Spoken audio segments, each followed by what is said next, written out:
Welcome to Bala cars. இப்போ நீங்கள் பார்க்க போகிற கார் பார்த்தீங்கன்னா மஹிந்திராவில் பொலிரோ அப்படிங்கிற காரை பற்றி தான் பார்க்க போகிறோம். வாங்க வீடியோக்குள்ளே போகலாம். இந்த கார் பார்த்தீங்கன்னா மஹிந்திராவில் பொலிரோ மாடல் பார்த்தீங்கன்னா 2013 மாடல். ஓனர் பார்த்தீங்கன்னா ஒரு ஓனர் வரன்னு இருக்காங்க. இது ஒரு டீசல் வண்டி தான். கிலோமீட்டர் பார்த்தீங்கன்னா 1,47,000 கிலோமீட்டர் ரன்னிங் ஆகிருக்கு. இதுக்கு இன்சூரன்ஸ்னு பார்த்தீங்கன்னா இல்லை அப்படின்னு இருக்காங்க. காரோட ப்ரைஸ் என்ன சொல்கிறாங்கன்னா 5,50,000 சொல்கிறாங்க. ரேட்டு குறைக்க சொல்லியிருக்காங்க. குறைச்சி பேசி இந்த காரை பைப்பிங் தான் சொல்லியிருக்காங்க.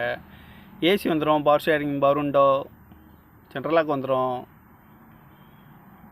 TN 47 AC 0345 அப்படிங்கிற நம்பரில் தான் அந்த கார் இருக்குது அப்படின்னு இருக்காங்க. ஓனர் பார்த்தீங்கன்னா ஒரு ஓனர் வரன்னு இருக்காங்க. இது ஒரு டீசல் வண்டி தான். இன்சூரன்ஸ்னு பார்த்தீங்கன்னா இல்லை அப்படின்னு இருக்காங்க. பார்க்க வேண்டிய இடங்கள்னு பார்த்தீங்கன்னா பவானிங்கிற இடத்துல தான் அந்த கார் பார்க்க முடியும். காரோட ப்ரைஸ் என்ன சொல்கிறாங்கன்னா 5,50,000 சொல்கிறாங்க. ரேட்டு குறைக்கணும்னு சொல்லியிருக்காங்க. குறைச்சி பேசி இந்த காரை பைப்பிங் தான் சொல்லியிருக்காங்க.